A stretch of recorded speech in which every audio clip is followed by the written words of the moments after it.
ಪ್ರಸ್ತುತ ದಿನದಲ್ಲಿ ಬಹುತೇಕ ಸಾರ್ವಜನಿಕರಿಗೆ ಆಗಲಿ ಸರ್ಕಾರಿ ನೌಕರರೇ ಆಗಿರಲಿ ತಂತ್ರಜ್ಞಾನದ ಬಗ್ಗೆ ಹೆಚ್ಚು ಮಾಹಿತಿ ಇಲ್ಲದಿರುವುದಿಲ್ಲ. ಅದಕ್ಕಾಗಿಯೇ ದಿನದಿಂದ ದಿನಕ್ಕೆ ಸೈಬರ್ ವಂಚನೆಗಳು ಹೆಚ್ಚಾಗಿ ನಡೆಯುತ್ತಿವೆ ಎಂದು ಜಿಲ್ಲಾಧಿಕಾರಿ ದಿವ್ಯಪ್ರಭು ಅವರು ಹೇಳಿದರು.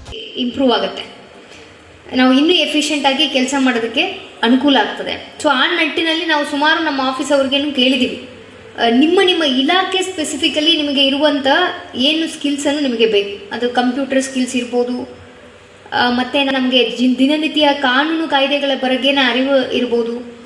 ಇದು ಯಾವುದೇ ಒಂದು ವಿಷಯಗಳ ಅಥವಾ ಹ್ಯಾಂಡ್ಸ್ ಆನ್. ಜಿಲ್ಲಾ ಪಂಚಾಯತ್ ಸಭಾಂಗಣದಲ್ಲಿ ಜಿಲ್ಲಾಡಳಿತ, ಜಿಲ್ಲಾ ಪಂಚಾಯಿತಿಯಿಂದ ಸರ್ಕಾರಿ ನೌಕರರಿಗೆ ಆಯೋಜಿಸಿದ್ದ ಆರ್ಥಿಕ ವಂಚನೆ, cyber crime, digital arrest, KGID ಸೌಲಭ್ಯಗಳ ಕುರಿತು ವಿಶೇಷ ಉಪನ್ಯಾಸ ಕಾರ್ಯಕ್ರಮವನ್ನು ಉದ್ಘಾಟಿಸಿ ಮಾತನಾಡಿದ ಅವರು, ಇಲಾಖೆಯಲ್ಲಿರುವ ಎಲ್ಲ ಅಧಿಕಾರಿಗಳು ಅವರ ಸಂಬಂಧಪಟ್ಟ ವ್ಯಕ್ತಿಗೆ ಅನುಗುಣವಾಗಿ ಹುದ್ದೆಯ ಅರ್ಹತೆ ತಿಳಿದುಕೊಳ್ಳಬೇಕು. ಬೇರೆ ಎಲ್ಲ ಇಲಾಖೆಗಳ ಬಗ್ಗೆಯೂ ಮಾಹಿತಿ ತಿಳಿದುಕೊಂಡಿರಬೇಕು. ಹಾಗೂ ಮೇಲಾಧಿಕಾರಿಗಳು ಕೆಳವರ್ಗದ ಸಿಬ್ಬಂದಿಗಳವರಿಗೆ ಯಾವ ರೀತಿ ಕಾರ್ಯಾಗಾರದ ಅವಶ್ಯಕತೆ ಇದೆ ಎಂಬುದನ್ನು ತಿಳಿದುಕೊಂಡು ಅವರಿಗೆ ತರಬೇತಿಯನ್ನು ನೀಡುವುದು ಅತಿ ಸೂಕ್ತ ಎಂದು ತಿಳಿಸಿದರು.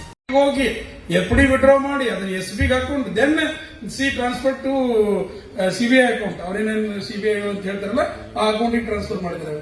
ಒಂದು 8-10 ದಿನದಲ್ಲಿ ಲಾಸ್ಟ್ 48 lakhs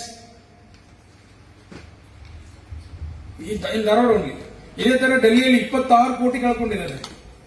ಬಳಿಕ ಹಿರಿಯ ಪೊಲೀಸ್ ಅಧಿಕಾರಿ DSP ಶಿವಾನಂದ್ ಕಟ್ಟಿಗೆ ಅವರು ಮಾತನಾಡಿ, ಇಂದಿನ ಕಾಲದಲ್ಲಿ ಸೈಬರ್ ಜಾಗೃತಿ ಅತ್ಯಂತ ಅಗತ್ಯವಾದ ಒಂದು ಕೌಶಲ್ಯವಾಗಿದೆ. ಮಾನವೀಯ ಸಂಬಂಧಗಳು, ಬ್ಯಾಂಕಿಂಗ್ ವ್ಯವಸ್ಥೆಗಳು, ವ್ಯಾಪಾರ ವ್ಯವಹಾರಗಳು ಎಲ್ಲವೂ ಡಿಜಿಟಲ್ ಆಗುತ್ತಿರುವ ಈ ಯುಗದಲ್ಲಿ ವಂಚನೆಗಳ ರೂಪವೇ ಬದಲಾಗಿದೆ. ನಾವು ಜಾಗೃತರಾಗಿದ್ದರೆ ಅಪರಾಧಗಳು ಕೇವಲ ಕೆಲವೇ ಕ್ಷಣಗಳಲ್ಲಿ ನಮ್ಮ ಸಂಪೂರ್ಣ ಸಂಗ್ರಹಣವನ್ನು ದೋಚಬಹುದು ಎಂದು ಅವರು ಹೇಳಿದರು. ಈ ಸಂದರ್ಭದಲ್ಲಿ ಮಲ್ಲಿಕಾರ್ಜುನ್ ಸೊಲಗಿ, ಡಾಕ್ಟರ್ ಸುರೇಶ್ ಹಿರೇಮಠ್ ಉಪನ್ಯಾಸ ಕಾರ್ಯಕ್ರಮದಲ್ಲಿ ವಿವಿಧ ಇಲಾಖೆಯ ಜಿಲ್ಲಾ ಮಟ್ಟದ ಅಧಿಕಾರಿಗಳು, DDOಗಳು, ವಿಷಯ ನಿರ್ವಾಹಕರು ಭಾಗವಹಿಸಿದ್ದರು. 9 Live ನ್ಯೂಸ್, ಧಾರವಾಡ.